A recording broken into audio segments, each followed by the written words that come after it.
Welcome back. And next, we're going to be looking at our automations. Automations are also known as campaigns, or have been mentioned as that in the past. Our primary term that we use in our system are automations because they are designed to work automatically for you. So on the left side menu, the second option here, I'm going to click on Saved Automations. Now this is within my account, and we're going to go over how to create a new automation from scratch. When creating a new automation, I do recommend having your saved projects ready to go. And then we'll come over here to the saved automations and click this dark blue button, Create a New Automation.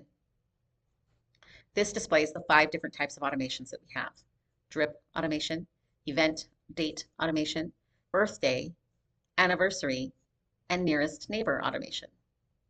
A drip automation is an automation that will have as many shipments as you desire in it. It can have 1, it can have 50, the sky's the limit. The drip automation is designed to work in order. It'll always go in order based on the spacing and parameters you decide between each shipment. An event date automation will send based solely on the month and day you decide you want that automation or that shipment to print and mail. When it comes to holidays, this one is a good automation to utilize. You also want to make sure that the date that you select is prior to the date you want them to actually receive it. If it's a 4th of July card, I don't want to send it on the 4th of July or the 5th of July. I want to send it probably 5 to 7 days prior to the day I would want them to receive it. We also have birthday automations and anniversary automations. These send based on the month and day in a contact's profile.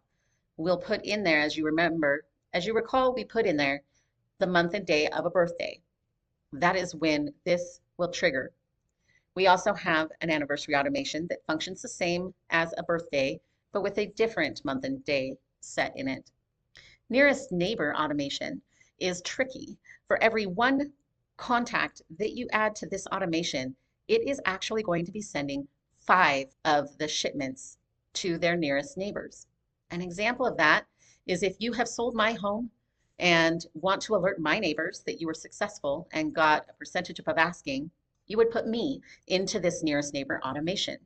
And then using special software, it will target randomly 5 of my nearest neighbors. It'll pull their addresses, it will address it as current resident, and send to 5 of my neighbors. So if you can imagine, the math on that does add up rather quickly. If I've added only 5 people to a nearest neighbor automation, it will send 25 cards or 25 of whatever is in the shipment to my nearest neighbors. So be aware of that math. Let's take a look at drip automation. This is the most popular and the most commonly used. We're going to name this KM testing as we're looking at the Krista Mayshore method. I'm going to create my new automation. This is the next page that I get. I want to first create what my first shipment is going to be. In the automation name, let's say I decide that I want this to be something different. This is always something that you can edit or adjust. This is the automation QR code field. Having an executive membership, I'm able to utilize this field. We'll go into this one a little more later. We talked about when we filled out your profile how if you have an executive account, you may have multiple addresses for returns. Here is where I can adjust that. If I decide that in my automation, I would like it to be a different address to return any undeliverables to. Now let's start adding our first shipment. I click it once, and then here I get to name different elements. First, let's select our item that we're going to send. I'm going to do add on an item. Now it brings us to this general page. Notice that the top page are gifts. So if you do want to add additional gifts, you can do so from here. If you're looking to just send cards, notice this next tab over is our saved projects. If I click on this, this populates every project that is in my saved projects folder. So from here, I can add whatever I would like. Let's say that I'm adding Jane's card. In real life situation, this would probably be a neutral card. Maybe I realize I didn't mean to do that. I want to change that. Remove the item, and now add on an item. Come back to my saved projects, and then I can find a neutral card that I intended to send. What if I can't find it? And I'm like, where did my thank you card go? I can come up to the top and type in thank you or words that are keywords. I'm going to add my thank you card to this shipment. So this is the item in my shipment. I might want to name the shipment something different. Thank you, or nice to meet you, perhaps. When do I want to send it? Now, this is a drip automation. This sends based on whatever days I want to create as far as gaps. Generally, a first shipment in a drip automation is going to send immediately. This is once it's active or once the person is added. You can, on a first shipment, if you put a number of days, the number of days will be a delay of when the person is added to the automation. So what that means is if this were active and I added a new person to this today, it would delay 2 days before it would trigger this first shipment to go. As I mentioned before, generally we want that first card to go out right away. So I'm going to change that back to immediately. And then I'm going to save my shipment. So notice now I've built out this shipment. Thank you, nice to meet you. Here's my thank you card. I have an edit option from here for the project. Up above, I have the pencil icon to edit the shipment as well.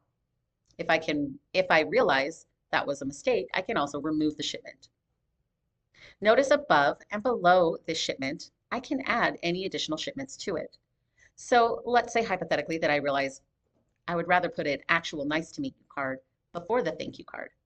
I can come in here and add a shipment above that. In a drip automation, this does make a difference because it will send before the other shipment. To continue building out our automation, I'm going to add the next shipment. So I've clicked Add Shipment, and we're going to go through the same process again. I want to add an item. I'm going to go to my saved projects. And I'm going to find a card that I want to put into this shipment. Here is an excellent recipe card. So I've clicked Add to Shipment. Notice it tells me exactly what the item is. And now I get to adjust this other information. For shipment name, I may not have anything specific. I can call this recipe card, or I could call this shipment 2. It's completely up to you. I do suggest calling it something that correlates with what is being sent. And now when to send it. The when to send it is important, especially on this second shipment. Whatever I select here, say I leave it at 7 days, I can do it as days, weeks, months, or years. Typically, we'll see more of the days and the weeks brought into this. If I decide I want to do 3 weeks, it will recalculate it to days in the shipment. But I can come in and decide how I want that to go, and then save shipment. So notice now it's building it out. And notice here it indicates when it will send, 7 days after my previous shipment. So the tricky thing about a drip automation is I can add new people to this at any time. As soon as I add someone new, they will always start with this first shipment, and they will always go in order based on this time frame here. Notice that I still have the pluses in between and above and below now for any shipments that I decide to add in there. This is an important feature for drip automations. Should you realize that you wanted a different shipment in between these two, you can come in and make that adjustment. A couple of things to note about an automation is once you start activating it and there are recipients in your automation, it will start processing. Very important. Leave this status of your automation paused until you are absolutely ready for the automation to run. Once you have your shipments all built out, I do suggest building it out in its entirety, regardless if it's an event automation, a drip automation, anything. Take the time to do it now while you're doing it, and then it's done, and it'll do the work for you. After you've built your shipments, you can add as many as you like. You're not limited. I will come then to manage recipients. I can access manage recipients from this page, or if I'm in saved automations, the last one that I've worked on will be at the top. And if I come over here to launch, it will also give me an option to manage recipients. Here, we're going to manage our recipients. You can add an entire group or a mailing list with one click of the button rather than enrolling them individually. If I click on connect a group or mailing list, this gives me my numbers and the group name here, it will populate all that I have either in my contacts as well as what is in my mailing lists. So if you have decided to sort your mailing list section for your farming contacts or some other way, it will list it here. I can select as many as I want, but it's one at a time, meaning if I decide, oh, I would like this automation group enrolled, it adds the one, but I can come up here and add another if necessary. The other trick with this is if I add a new person tomorrow to Classic Nurture Automation, they will automatically then be enrolled in this automation itself because they are in the group that is enrolled in it. That might be a little confusing. Feel free to listen to that again. Once I know I have all of my people in here that I want, and once I know that the shipments are exactly how I want them, then is the best time to come in and activate the automation. To do that, you can do it in a couple of different ways. The easiest way is to come back into this main page, and if you recall, under the launch, there's an activate automation button, and then you can activate it. Again, highly recommend leave your status paused until you are absolutely ready. Now, if you come in and you use this browse automation templates, this is a great way to see some different options and designs. Make sure before you add people that the automation is in fact in a paused status. This is important because this again will prevent it from accidentally sending to more people than you intended or before you were ready for them to receive it. One other trick with automations, especially in a drip automation, is once my recipients have completed this shipment, they will then go into this analytics page down here for completed contacts. Now, once a contact is down here in this completed contacts section, they are considered finished with this drip automation. They will not be able to go through this exact same automation again. If you decide that you want them to go through a similar automation again, the best way to address this is to come in back to your automations. You can create a duplicate of that automation. Notice that this automation has an ID number 108375. That is unique to this automation in my account. If I come in and click duplicate, notice now I have another one here with a new ID, and I can now add people to this one. We'll notice when we come in and manage the shipments, it's the same two shipments. But notice if I come in to manage recipients, that group isn't in there anymore. It doesn't assume that the same group will get the same shipments. You can then add either the same group again or a new group that has been altered. Don't be tempted to click that activate automation button until you're absolutely ready to run your automation. Let's quickly go over our other kinds of automations. If I create a new automation and I want to look at an event date automation, these are great for holidays or very specific time frames in the month. If I come back to my saved automations, I have an event automation myself here. This is an automation that will send almost every month. If I come into this automation, you can see each one has a month and day that it will send. So I have my April card, sends on April 1st. This is my spring. Notice that my July card, because this is for 4th of July, I actually have it sending on June 27th. If you recall, when we talked about event automations, the event date automation, this is when it will send, is on this date. The year is ignored, so you don't need to worry about that.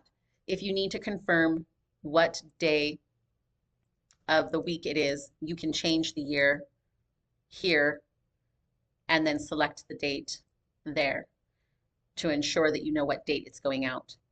Seeing that we work with the USPS and their dates and when they pick up from us, we do not print and ship on Saturday or Sunday.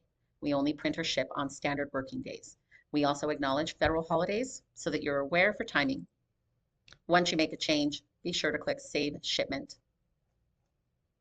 Notice that, again, this doesn't change anything here. It is still my July card and I didn't change the date. I could have, but I didn't. This is your Edit Shipment button. This is should you decide to completely remove it.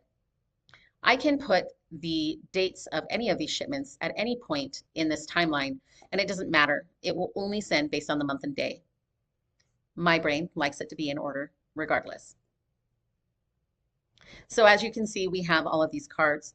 I can also decide if I wanted to send an additional card in October or November or something fun. I can insert any shipment at any point.